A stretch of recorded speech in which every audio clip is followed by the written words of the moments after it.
በመጽሐፍ ቅዱስ ኃጢአት በአራት ማዕቀፍ ውስጥ ይቀመጣል። እነዚህም ደግሞ ዝሙት፣ ምኞት፣ ትምክህትና አለማመን ናቸው። ዝሙት ይህ በእግዚአብሔር ፊት ያለንን ንጽህና የሚነጥቅ ኃጢአት ነው። በተጨማሪም የእግዚአብሔርን ቤተ መቅደስ ያረክሳል፣ እንዲሁም የግል ንጽህናና የማህበር አንድነትን ይበታትናል። ስለሆነም በአማኙ ዘንድ በፍጹም መሰማት ከሌለባቸው ነገሮች መካከል አንዱ ዝሙት ነው።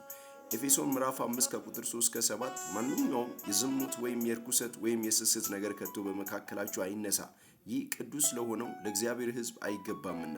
በኢየሱስ ክርስቶስ አምኖ አዲስ ፍጥረት የሆነ ሰው ሰውነቱ የተቀደሰ ዕቃ ጦር ነው እንጂ የዝሙት መገልገያ ዕቃ ጦር አይደለም።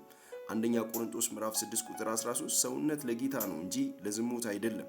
በመጽሐፍ ቅዱስ በልዩነት ትኩረት ተሰጥቶት ሽሹ የተባለው ዝሙትን ብቻ ነው። ዝሙትን ማሸነፍ ስለማንችል ማድረግ የሚገባን ጸጋው ከእርሱ እንድንርቅ እንዲያደርገን መለመን ነው። መሸሽ ድርጊታዊ ነው። ያ ማለት ምንም አይነት ቅድመ ሁኔታ የምናስቀምጥለት ጉዳይ አይደለም። ከዝሙት ኃጢአት የምናመልጠው በመሸሽ ብቻ ነው።